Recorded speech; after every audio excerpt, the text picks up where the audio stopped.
सामरी जादूगर कौन था और इसे हज़रत जिब्रील अलैहिस्सलाम ने क्यों पाला था।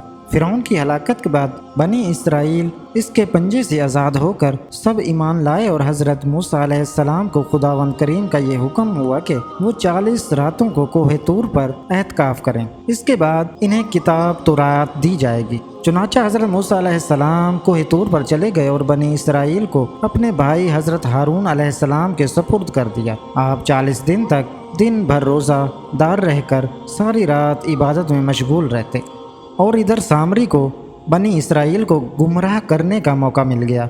बनी इसराइल में एक शख्स था जिसका नाम सामरी था। वो तबई तौर पर नहायत गुमराह और गुमराह कुन आदमी था।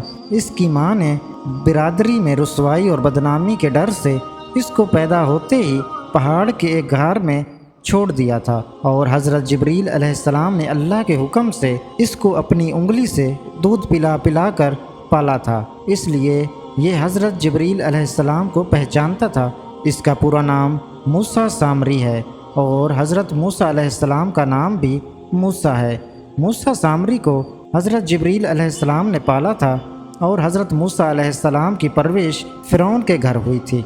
मगर खुदा की शान के फ़िरौन के घर परवरिश पाने वाले मूसा अलैहिस्सलाम तो खुदा के रसूल हुए और हज़रत जिब्रील अलैहिस्सलाम के परवरिश के बावजूद भी सामरी एक बदबख्त आदमी ठहरा। यानी जब कोई आदमी असल ही से नेक बख्त नहीं होता तो वो भी नामुराद होता है और इसकी परवरिश करने वाले की कोशिश भी नाकाम और नामुराद होती है। देख लो, मूसा सामरी जो हज़रत जिब्रील अलैहिस्सलाम का पाला हुआ था वो काफिर हुआ और हज़रत मूसा अलैहिस्सलाम जो फ़िरौन की परवरिश में रहे वो खुदा के रसूल हुए। इसका राज यही है कि मूसा सामरी अज़ली शकी और पैदाइशी बदबख्त था तो हज़रत जिब्रील अलैहिस्सलाम की तरबियत और परवरिश ने इसको कुछ भी नफ़ा ना दिया और वो काफिर का काफिर ही रह गया। और हज़रत मूसा अलैहिस्सलाम चौका अज़ली सईद और नेक बख्त थे, इसलिए फ़िरौन जैसे काफिर की परवरिश से भी